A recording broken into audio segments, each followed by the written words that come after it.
चालू. नमस्कार, जय किसान. मी आज आहे सिरसाळा येथे, तालुका परळी, जिल्हा बीड.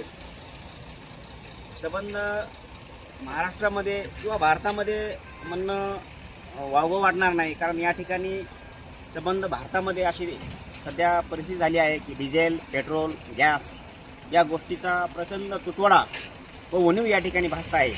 आज आपण पाहिलं, या पेट्रोल पंपावरती आलोत आम्ही. राजवीर पेट्रोल पंप आहे हा एसपीचा. या ठिकाणी काल दुपारपासून या ठिकाणी डिझेलचा हा तुटवडा उपलब्धच नाही आहे, साठाच नाही आहे या ठिकाणी शिल्लक. यांच्याकडला जो माल होता तो त्यांनी शेअर केल्यानंतर त्यांच्याकडं 2-2 गाडीचं पेमेंट पुढं जाऊन देखील त्यांना अद्यापही 2-2 टँकरचं या ठिकाणी 2पैकी एकही टँकर या ठिकाणी त्यांना विक्रीसाठी उपलब्ध झालेलं नाही आहे.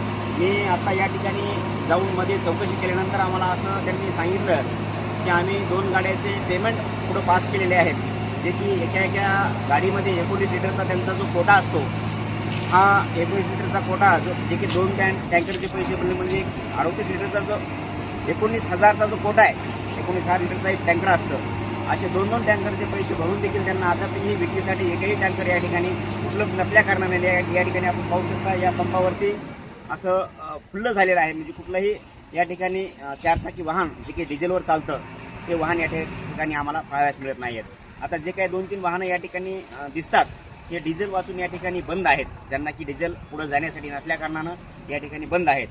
आता प्रचंड या गोष्टीचा कुठंतरी सामना करत असताना सामान्य जनतेशी कुठंतरी हेळसांड या ठिकाणी आम्हाला जाणवते. याचा परिणाम जर डिझेल आणि गॅसचा टंचाई जर म्हणजे रोज वाढत असेल तर या ठिकाणून मानसिक तणाव येतो आणि असा डिझेलचा जर तुटवडा कायम राहिला तर या डिझेलच्या तुटवड्यातून कुठंतरी महागाईचा भडका हा वाढण्याचाही या ठिकाणी एक थोडासा टक्का वाढला जातो किंवा महागाई वाढवू शकते असं या ठिकाणी बोलावं लागेल.